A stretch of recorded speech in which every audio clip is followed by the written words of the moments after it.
Hi everyone, this is audap. Let's continue our game of Sound of Drop Fall into Poison on PC.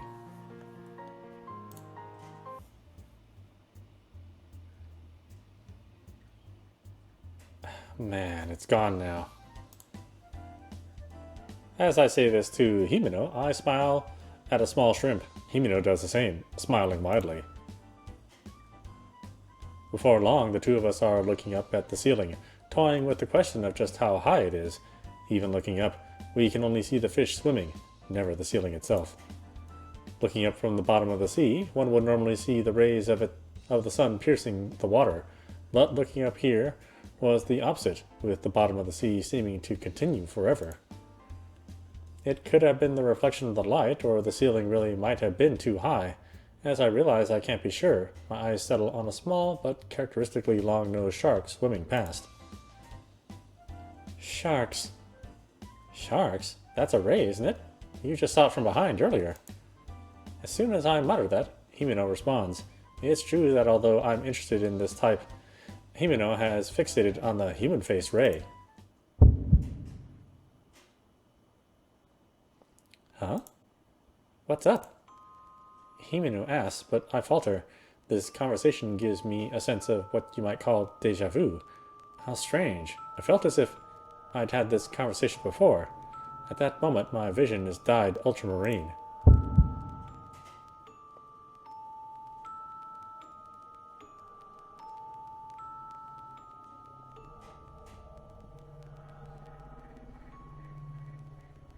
Huh? It was no longer Himeno in front of me, but someone else that had caught my attention. This can't be real. Hey, Mayu! The ultramarine color unchanged, with it within it, a face like mine passed before me, a face like mine from 5 years ago.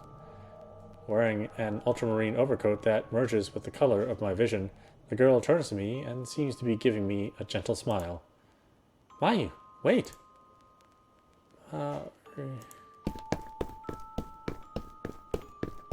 Without hearing Himeno calling me back, I start running. We haven't finished looking at everything in the tube tunnel tank, but there's something more important right in front of me. Long hair that looks almost transparent, a thick blue coat, cute boots with fur on them. There was no way I could forget that outfit. That's because it was the outfit my little sister, Nakanobe Mari, wore when she went missing here 5 years ago. The girl quickens her pace as if playing with me and disappears out the other side of the tunnel. There are hardly any people there, but I lose sight of her between the shadows of the tank and the corner.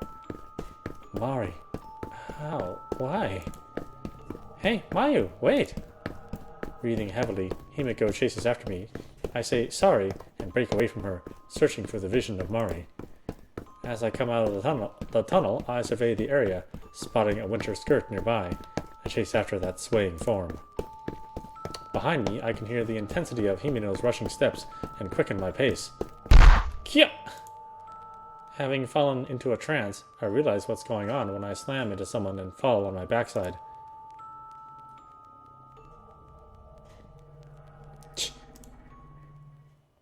The girl clicks her tongue as she picks up what she had dropped. As I start to say excuse me to her, she's already moving past me and running off somewhere. Because of that brief incident, I'm unable to find my way out of my confusion.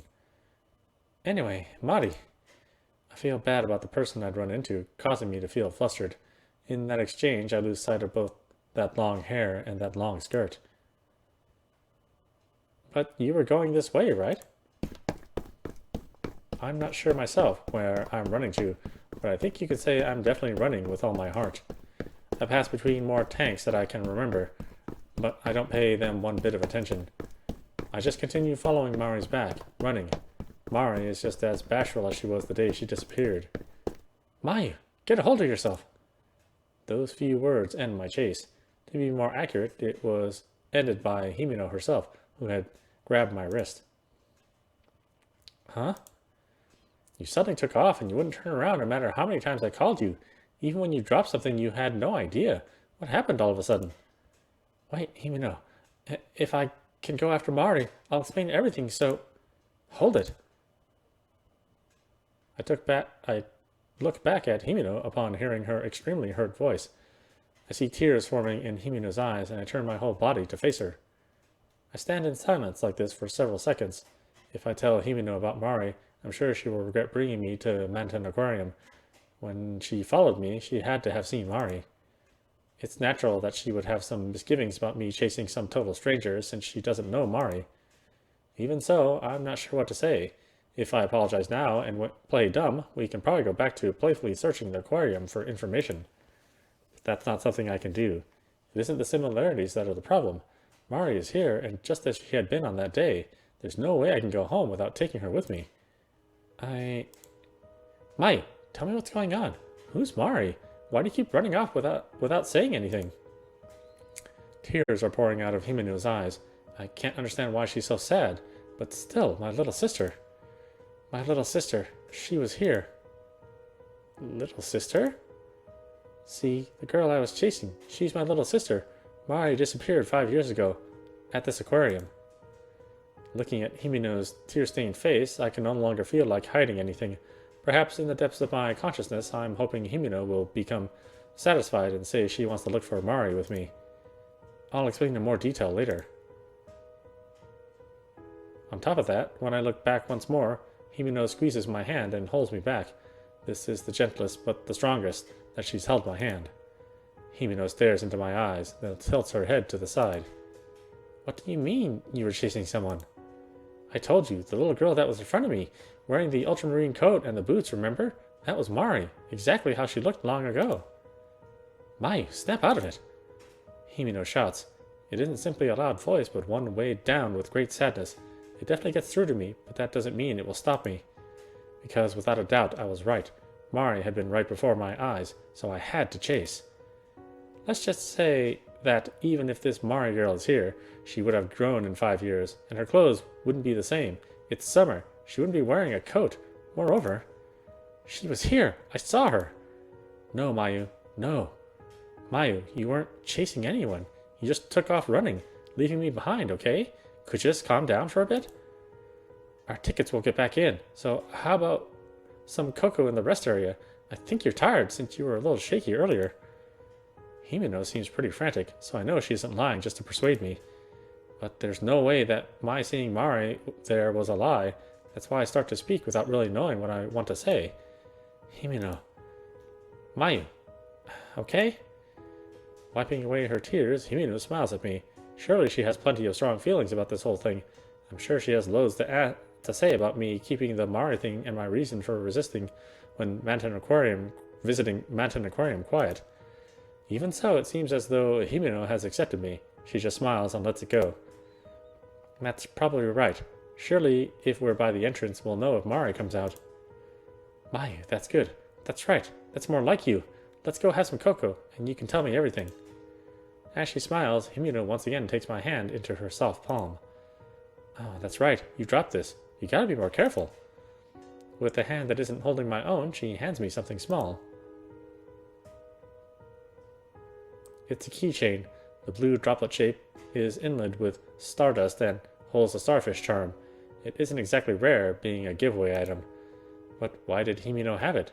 Only questions arise in my mind. Why, when that keychain was... On thinking about it, I instinctively shake off Himeno's hand. Hey, what are you doing? After I picked it up for you and all... Himeno's voice is like an arrow piercing through me. The pain in my chest is nothing more than discomfort. What is Himeno saying? That isn't mine, so I can't possibly have dropped it. And now I can't look at Himeno's face. Liar. Huh? Liar? That's not mine. It isn't something I dropped. It was Mari's. Mari dropped it. It can't be. I'm not lying. Really, there was no Mari-chan, so she couldn't have dropped the keychain. Himeno was becoming gruff as she continued. Really, isn't it you who's lying? No one else is here. That's enough, Himeno, you dummy. Saying only that, I turn my back on Himeno. When I glance back, Himeno's shocked expression is getting further away. She was there. Mari had definitely been there. Because the keychain Himeno had, it belonged to Mari. There was no way I could forget it. It was just before Mari went missing.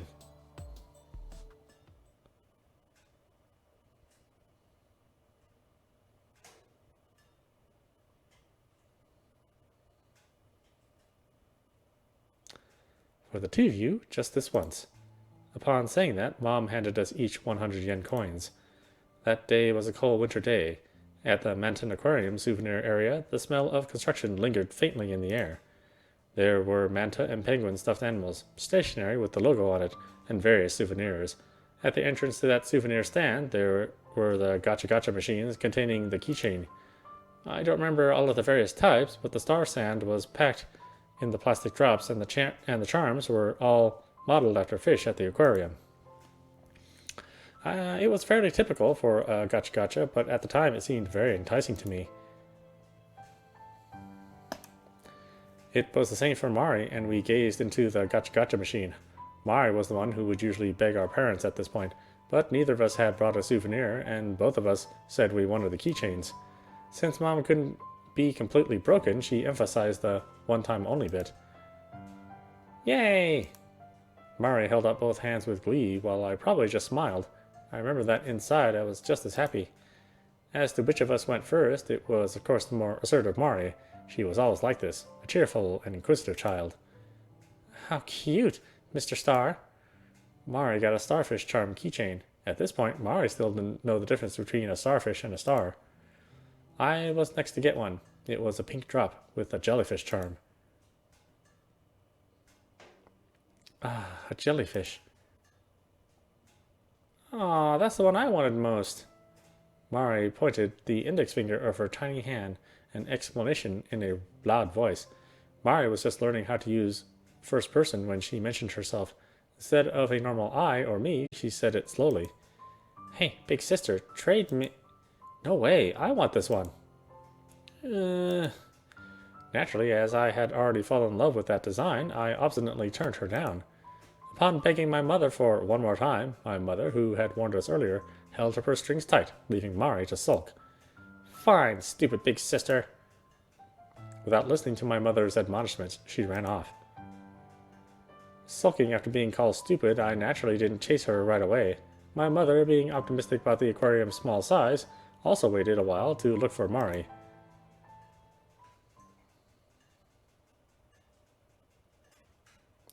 And now, all I'm left with are my regrets. If only I had gone after her sooner. If only I had traded her keychains in the first place. Even so, the past is unchanging, and I am left with only my regrets to bear. So in case I could ever trade with Mari again, I've stubbornly carried around that keychain, the one with the pink droplet shape and the jellyfish charm, like a treasure. I rummaged through my bag, seeking to feel the keychain in my hand. Huh? Why? At a time like this, I had forgotten to bring it. The keychain wasn't in the bag nor in my pockets. Huh. A sigh naturally slipped out of my body. After all, I'd lost sight of Mari and strayed from Himino. Himino has the building map, so there's nothing I can do. Huh? At that moment, a pungent aroma floats by and causes me to speak in surprise. Unable to bear the irritating stench, I pinch my nose. Still, the stench seems to twist my nose. It's made of the smell of sewage, sulfur, and the nauseating stink of vinegar. Squish. As soon as I try to get away from the smell, something soft creeps along the bottom of my foot. As I hesitantly look down, I realize the true identity of the putrid odor. It's a corpse. I'm not sure what type, but it's as big as my arm span. The body is slowly decaying and hasn't retained its original form, yet by its bulging round eyes and slightly extended tail fin, I can just barely tell it was a fish. I couldn't tell right away, but it has a silhouette similar to a Hararaku?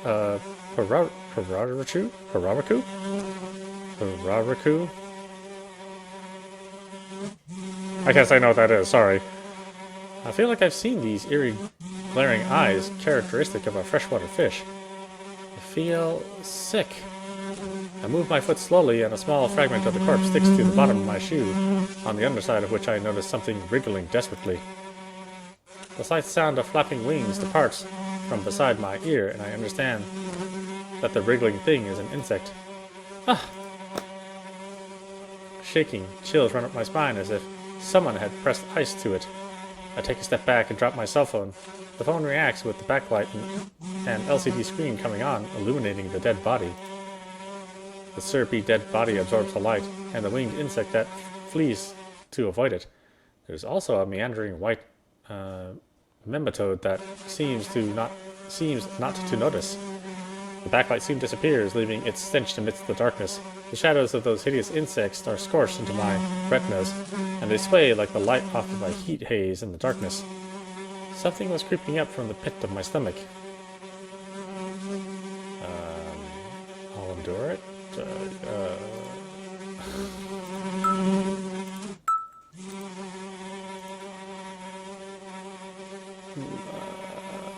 I'll endure it. I immediately shut my mouth, enduring what had come up.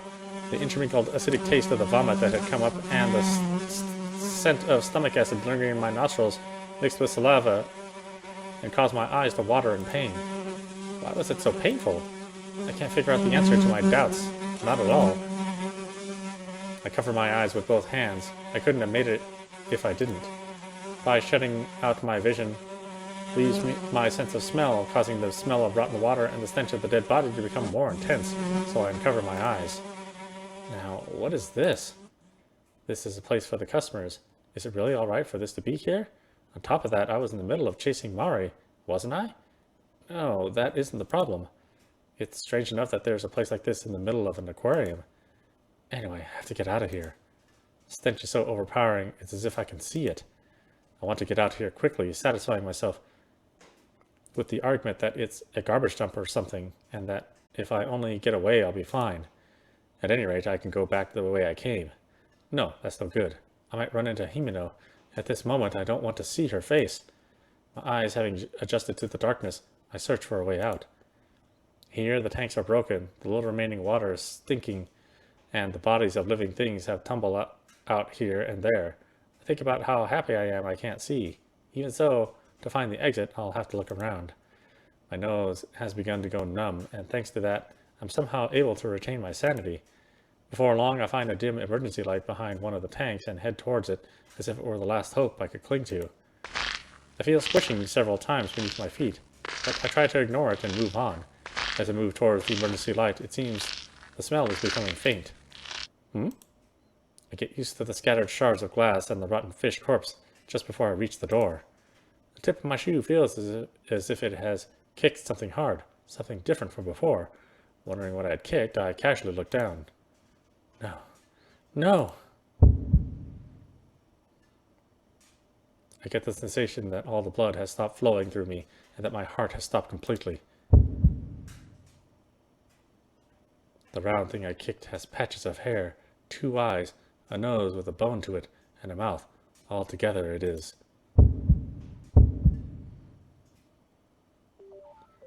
The round thing I kicked has patches of hair, 2 eyes, and a nose with a bone to it, and a mouth. Altogether, it is a human face.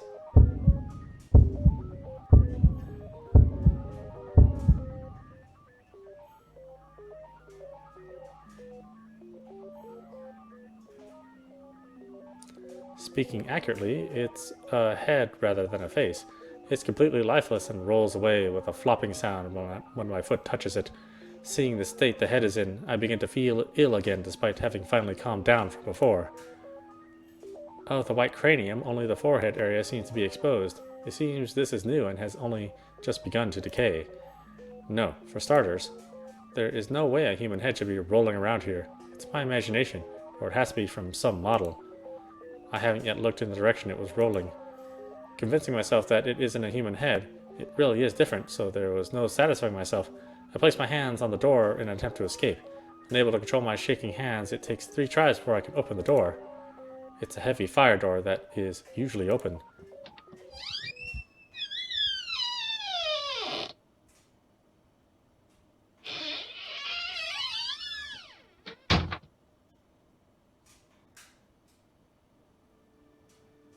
I step inside with my thoughts racing, and the atmosphere changes completely once more.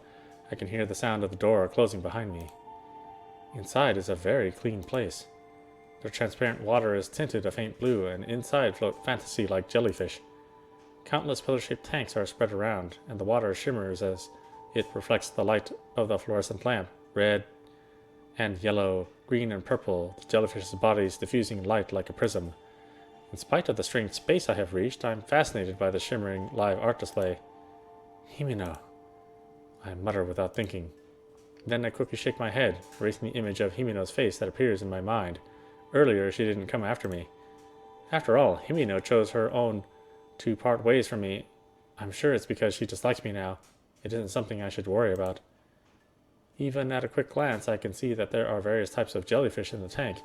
Having made efficient use of the small space, it's a charming area. It vividly expresses the starry sky, as is fitting of the name Mountain Aquarium. Compared to the earlier Fish of the World booth, this one isn't the least bit in decay. I wonder if Mari came this way. Going back is dangerous. I can't do anything by stopping here. I had to press on. I feel worried about Himino all of a sudden. I have to go back.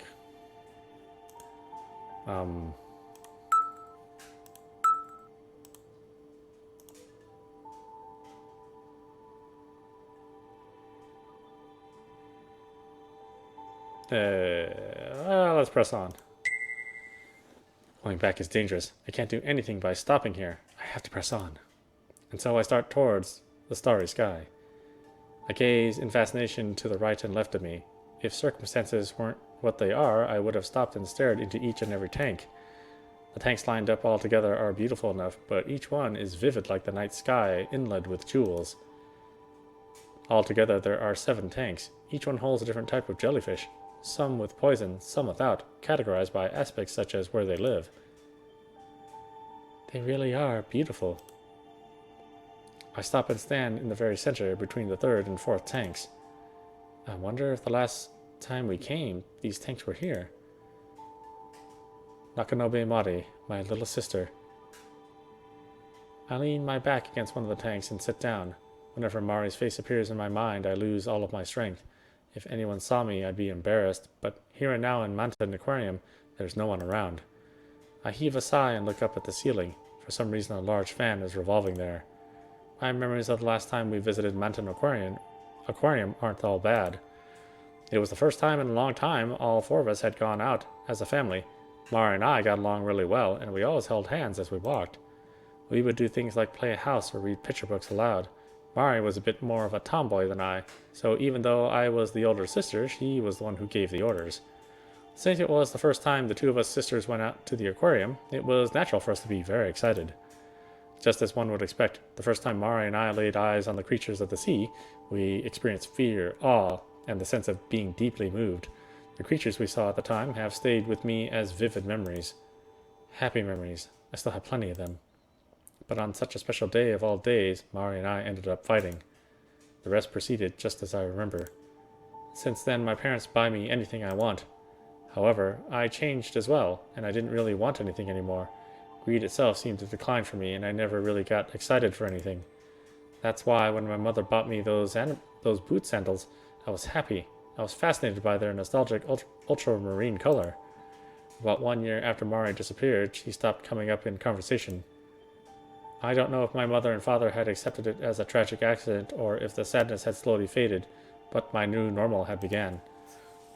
I had become an only child. But that is nothing more than an excuse I can escape from. Mari, you're here, right? Finally, it seemed my strength has returned, and I stand up. Even though I ask, no answer will come. The thundering ventilation fan in the ceiling is the only sound I can hear. It was almost at the same time I stood up. Kya! A crack appears in the glass of the tank behind me. Since the glass doesn't make any noise when it splits, I realize it's broken when water splashes on my rear end. Water continues to flow out, gradually spreading to my feet. The amount of water from the tank is more than just puddles after a heavy downpour. Along with the water flowing forth, the jellyfish that had been in the tank until just a moment ago flowed out. In order to avoid contact with the water already soaking my sandals, I stepped back from the puddles without looking away. How? Why? As if to play further with my already bewildered mind, the tank behind me also cracks.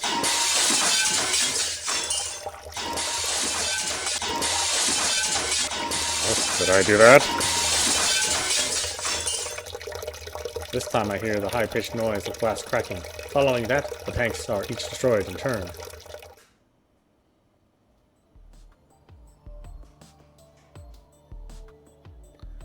Being stuck in the middle of a passage, water is closing in on me from all sides, leaving me pressed in between. The edge of the water is steadily drawing near. What should I do? The words that slide from my mouth also flow away with the water. The colors of the tanks that had once been so vibrant now seem eerie to me. Among these jellyfish are poisonous ones. Even worse, some of them are fatal. On thinking that, my legs begin to shake in fear. No. No matter how frightened I become, I know I can't sit down. As if the area I'm in is shrinking, water and jellyfish are both heading towards me, and it's impossible for me to touch the floor. I have no choice but to run straight through. I have no choice but to run straight through. I no longer have time for doubt. At a glance, the door on the opposite side is closer than the one I came through. From here, the distance isn't too far to the interior door. Running at top speed should be good enough to reach that one. I hesitate for a moment, then grit my teeth and take off running. It's no more than 10 meters. It's a distance that should pose no trouble, even for someone like me who tested below average in physical endurance. Kya! When I run down about 5 meters, just having passed the 6th tank, I fall full force onto my back. The floor is wet, so one might say this should have been expected. No, this is disgusting. The water soaks through my skirt, and quickly soaks my underwear. The tank water is in direct contact with the skin on my rear. It is cold and wet, uncomfortable but unavoidable. When I put my hand on the floor, I try to stand up. I discovered that action is a mistake. Ouch! I squeeze my eyes and shut at the pain that feels like I've been stabbed by a cold metal needle. No, it doesn't feel like it. I have been stabbed by something. Have I been stung by... Shaking, I shift my line of sight to my hands. A jellyfish is covering my right hand. At that moment, I get upset that I can't feel the coldness of the water around my right hand. I got stung. What do I do? Someone!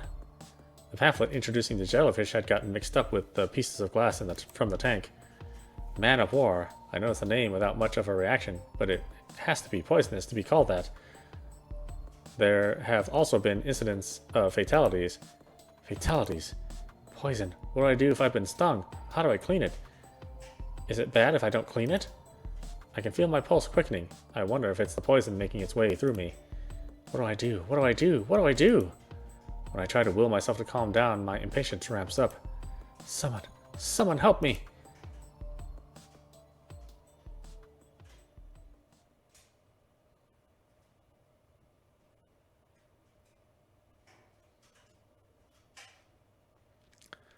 Trying to use my pulsating right hand for support to push myself up, I slide in the puddle and can't stand. It hurts. It really hurts. I put the water on the area where I had been stung in an attempt to rinse it out. However, the opening of the wound stings and startles me. I need fresh water. Trying to apply pressure to the vein, I tightly grip the area where I'd been stung. Dad, Mom, Himino, Mary. Wanting to be saved, I call out as loudly as I can. However, in reality, my voice has already grown hoarse. The corners of my eyes grow hot, and from them fall individual droplets. No, I'm going to die. My voice is no longer really a voice at all. For long, an electric shock runs through my right hand. The subsiding of the intense pain brings my senses back to me. But my voice will no longer come out. Even when I try to think of something, nothing happens except a sensation of pain whirling inside me that fills me to the brim. Unable to control my body, I fall to the ground. First my head, then my chest. From my stomach to my feet. Having fallen on my face, half my body is submerged in water. My heartbeat quickens. I become acutely aware of the flow of my blood. Yuck. Unable to stand it, I vomit. The very idea of being able to endure it no longer occurs to me. Even so, the poison won't be expelled from my body. My entire being becomes numb. Becoming numb is proof that my blood has been pumping so quickly it has worn down my veins. Wanting to rinse out the remaining vomit in my mouth, I suck in water. It tastes like salt. Within my body, I'm struggling with all I have. On the outside, my shell has long exceeded the limits of its stamina. Blood is soaking through the capillaries of my eyeballs, and the puddles spreading on the floor are pierced with red. Gradually, I stop feeling my blood flow. Is it because my heart has stopped, or because my consciousness has disappeared? Either way, my consciousness stops and fades into the darkness. With the same simplicity that a ventilation fan spews out cold air, my breath is evacuated from my body.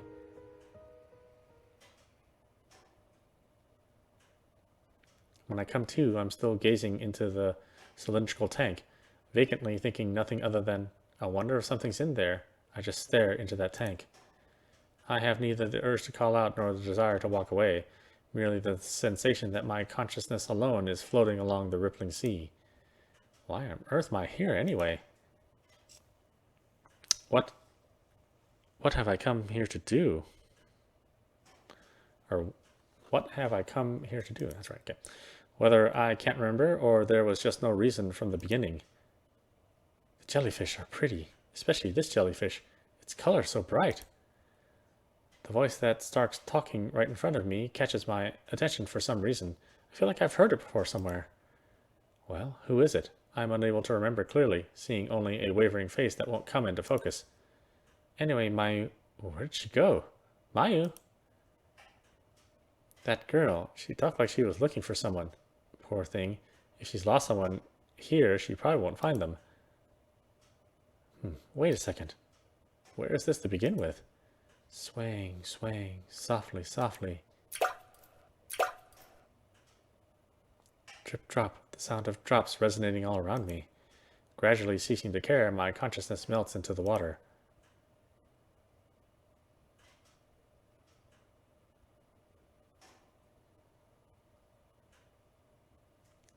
My form.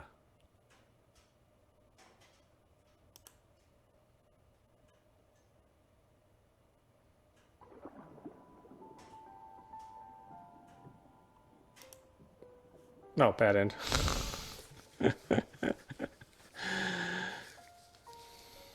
So what, I turn into a jellyfish? Is that the...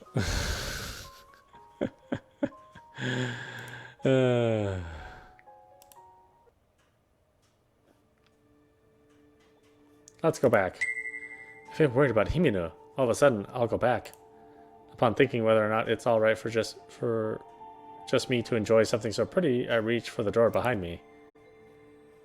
Even though we fought, Himino and I are friends. Sharing such a lovely memory will surely help us make up quickly. I step forward, and it is at that moment. Huh? When I open the door and step through, there is no Fish of the World booth. Before I can even rationalize the scene before me, I'm pulled in by some sort of swell.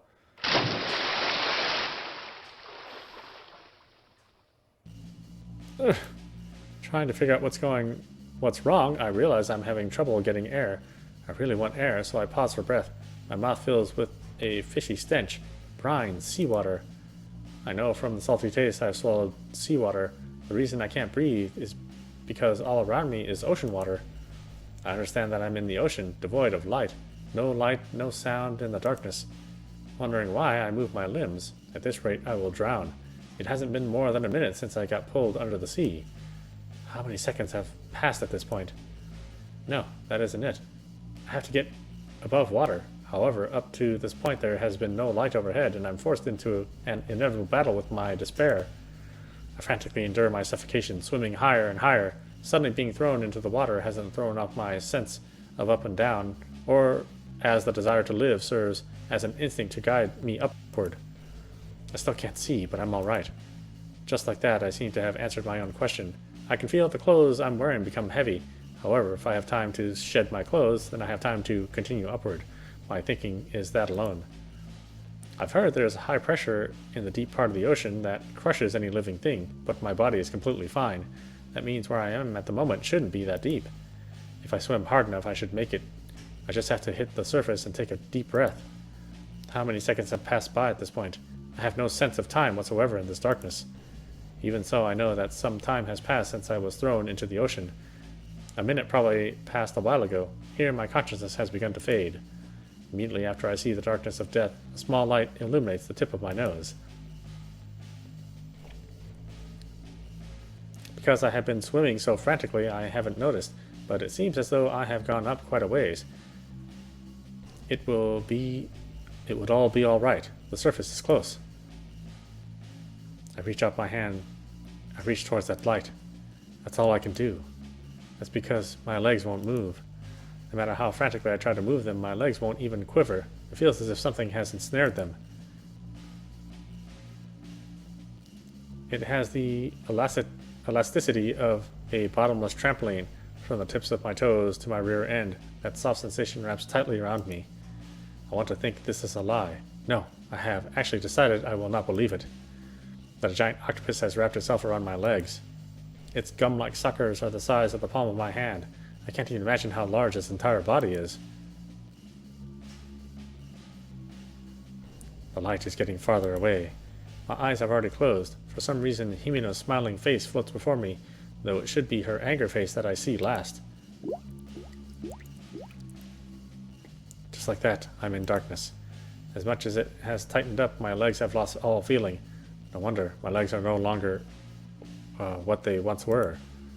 With the depletion of my oxygen supply, my brain is already changed into a machine for merely processing my situation. Within the darkness, it dispassionately communicates my non-existent will to my four limbs, which have all lost sensation.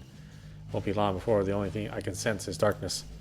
That's because I have already become part of that darkness.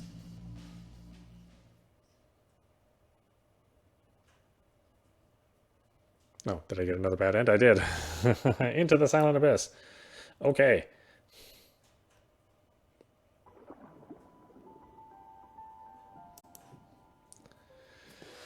Oh boy, that means that there was a decision way earlier that we should have done.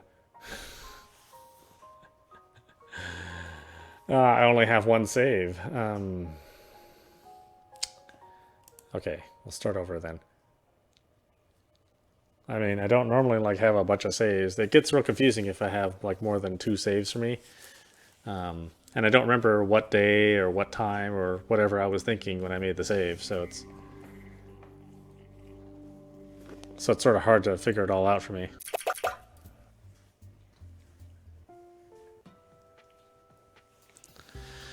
Thankfully, Japanese visual novels have very good skip features. Not so much American visual novels. I don't know what it is about European and American visual novels that don't have this nice interface for skipping all the text that you've already seen. That was essentially...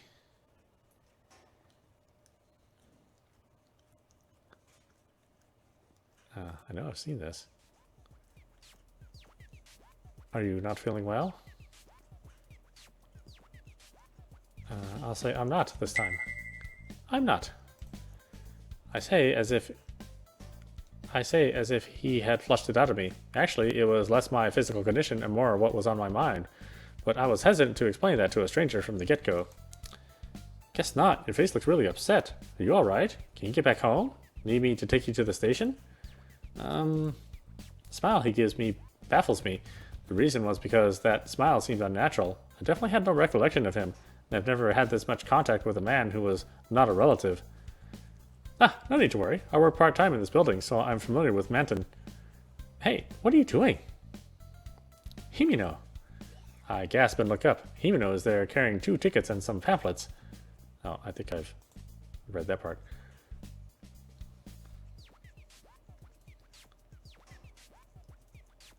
Hey, Maya, what happened? I think that's what you call hitting on someone? I think it was what you call hitting on someone. Yeah. You're the worst. Himeno pulls my arm with a jerk, pulling me backward. Then she inserts herself between the man and I. I think this is... Oh no, this is new. Hey, mister. Himeno mutters, facing the man's chest. On hearing her say mister and giving me a puzzled look, the man shows us the plastic name tag hanging on his neck. I must have forgotten to take this off. Himeno, speaking of which, he did say he works part-time in this building. And then, is that his entry card or something? He slaps his knees and rises to his feet. He probably played some kind of sport or something because the movement as he stands looks so effortless. I'm Yoshi Kenji. I work part-time at the shop downstairs. With this entry card, I can get into Manton Aquarium at a discount. Is it a company employee discount? Something like that. Not exactly a company employee, but I get in half off anyway, so I come here often. Really, that's quite unexpected for you, mister. When you become older, you'll crave these soothing experiences as well. And I'm not old enough to be a mister. Now he says it. Compared to us, you're definitely old enough to be a mister. Yoshi-san grimaces angrily, then sniffs in a self-depreciating manner. He appears to be a little older than a college student, so calling him old enough to be a mister is probably rude, but Himino only said the impression he gave was pretty close. With the aquarium as a shared point of interest, Himino's attitude towards Hiyoshi-san softens. As proof, Himino talks with Hiyoshi-san about the shops in this building. I don't really know a lot about brands, so I sip my remaining cocoa and listen from the outside. My iced cocoa has become lukewarm cocoa. Well, mister, are you also well versed in urban legends? Is that... Yeah, that part's the same. Oh, he wants to come. Yeah, that's fine. Come on along. Oh, surprisingly how quick you got into a good mood. Yoshi-san snaps his fingers and rushes to our side. Out! Out! As she says this, Himino steps in front of me and makes a big X mark with both hands. Mayu, don't be tricked by an old guy like him. He uses kind words to get close to you, but he's thinking weird things inside his mind. Himino-chan, that's not it at all. What do you mean by weird things, Himino? Well... Yoshi-san narrows his eyes and grins widely. He glosses over my question and asks, What, Himino-chan? For some reason, Himino's face goes red and she grabs me tightly by the wrist. Sexual harassment. Definitely sexual harassment, mister. Without giving Yoshi-san a second look, Himino drags me to the gate. Yoshi-san smiles and shrugs his shoulders. The aquarium entrance is so dark that we can't see in front of us until we are inside. This is not...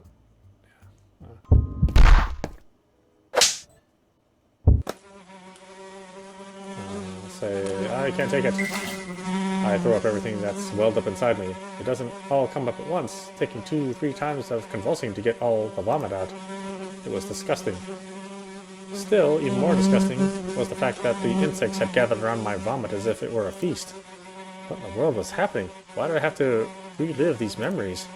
I can't figure out the answer to my doubts. Not at all. I covered my eyes with both hands. I couldn't have made it if I didn't. Okay. This is all.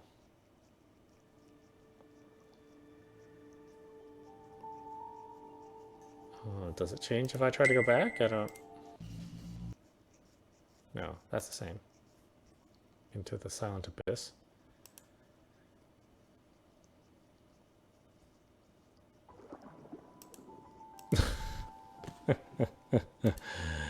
Oh boy, I don't know how I can not have a bad end. A weird ass combination of choices. I don't really feel like I've made like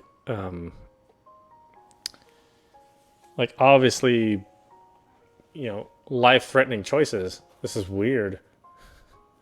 What if I hit continue? Where's it gonna put me? Going back, I'll press on. Press on like a pair of nails. I can't think of anything. No, I can't think of anything. I become panicked. If I don't calm down with my thoughts swirling around so frantically, I'm getting even more confused. It's a vicious cycle. My sandals are getting dirty. It isn't the first thing that occurs to me, but regardless, it's my only clear thought. The puddles of water are gradually drawing closer, and I can't feel anything from the strange jellyfish. I feel my heartbeat speed up as my chest starts to hurl from nervousness. At this point, I have to run through without worrying about my sandals. Though they are sandals, the soles are strong. As long as the jellyfish don't jump, I probably won't get stung. Little by little, the safe spots are disappearing. I tightly pull my legs together, which make me stagger. Kya! I let out a small scream and straighten up a bit. With nothing behind me to lean against, I'm just about cornered. I wonder if I'll die of jellyfish poison. Rocked by waves of blended nervousness and fear, I carelessly entertain that line of thinking. The meter gauging my fear must be in full tilt. I think with cool self-depreciation. You, from earlier. Huh? A sudden yell confuses me. Upon looking in the direction of the voice, I see the door has been thrown open and a man is standing there. Shoot, why are your feet exposed? Ah, it can't be helped. This is definitely Hiyoshi-san. The man we had called names is now gently removing his shoes and tossing them over to me. My mind races as I catch them. They are thick-soled boots. Put those on and make your way over here. All of the jellyfish are floating there have deadly poison. Be careful. I take off my sandals and put my feet into his boots, just as he tells me to. The size doesn't fit at all, and they are way too big, but not so big I can't walk in them. I cautiously take a step, and confirming it's all right, take my second, then third step towards him, with my sandals in one hand. Thank you very much. You can thank me later. For now, don't look around. Just come towards me. I know my breathing is increasingly rough, and I get a little embarrassed. However, knowing some concessions will have to be made, I walk through the water and over the jellyfish. When I step on a jellyfish, I feel the squishing sensation through my shoes and shudder. There are shards of glass in the puddles, and that makes me want to thank Yoshi-san for being considerate enough to lend me such strong shoes. I can walk the remaining meter. Yoshi-san seems fairly close. Adjusting my breath, I carefully take the remaining 3 steps. Ah! There's no mistake. In my carelessness, I have overlooked a transparent jellyfish at my feet. Even though I can't see it, I can clearly feel it, and the baggy boots I am wearing throw off my balance. At this rate, I'll end up on my butt. If I fall now, all of the help I have received will be for nothing. Watch out! However, my body is supported by some strength that pulls me back. Yoshi-san's right hand has grabbed onto my left wrist. It was a close one. Just like that, I had been pulled out of the room with the broken tanks. As soon as I was out of danger, Yoshi gave me a mighty pull and shut the fire door.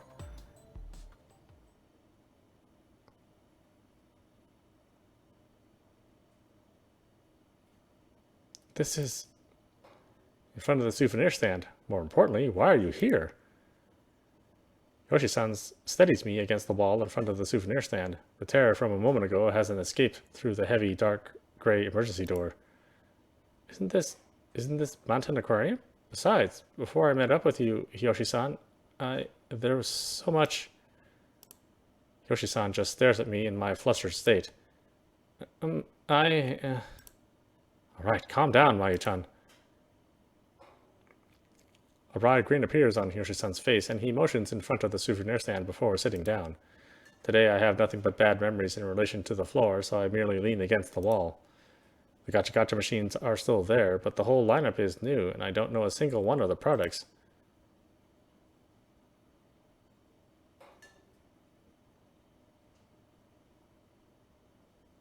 Oh, what? What are we doing? Did I manage to live?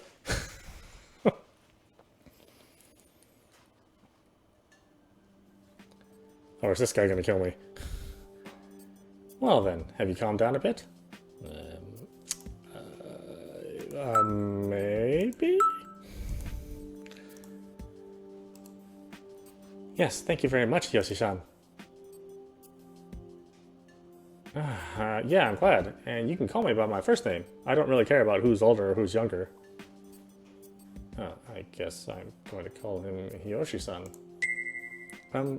What is it you know about this aquarium, Yoshi-san? Jeez, I told you that you can call me by my given name. That wry grin appears again, but there's nothing I can do. I have some hesitation about actually calling an older guy by his given name, and I've only heard his first name once, so I really don't remember it. After that, Yoshi-san makes a serious face. I think of him as a light-hearted person, but his mouth straightens and his face seems very focused. Well, it's fine. At any rate, there's only one thing I know. This is Mountain Aquarium, but it's not Mountain Aquarium. It's not Mountain Aquarium? Something like that. I don't know the principle or the cause behind it, but this Mountain Aquarium is on a distinct time axis from the one you and I visited earlier, Mayu-chan. That's what I think. I can't think of it as anything else. A different time? Whether past or present, you could even call it a parallel world, Yoshi-san adds. I can't understand what he's saying, not in the least. How do you know this, Yoshi-san? That is... Yoshi-san mumbles and snorts. He looks my way and smiles bitterly. Mayu-chan, didn't you meet any friends or acquaintances from long ago? Huh? On the contrary, you didn't see any staff or other customers, did you? His words seemed very enlightened. I couldn't think of a single thing. After all, I had just come from that experience firsthand. However, there was something that bothered me as well. Yoshi-san had said long ago. Mari, who hadn't changed since that day. But then why? Oh boy. Why this translation is rough. I mean, I'm reading it as it's printed, but my mind is trying to go through and correct all these sentences so that they actually make some semblance of sense. Sometimes it's harder reading this stuff as it's printed, rather than correcting stuff as you go. I don't know. I don't know if that bothers other people too, but certainly when I read something that's like this, then my mind just goes back and tries to like replay the conversation in what would be much better English. But oh well, it is what it is. Why don't we stop it there? This is audapostrophe. You've been watching Sound of Drop on PC. Well, we got a bunch of bad endings, which is not surprising for me. And I think we finally managed to get past the first chapter and not kill myself. I'm wondering if there was another death I could have experienced, but oh well, whatever. Anyway, I hope you enjoyed watching. I will see you at the next stream.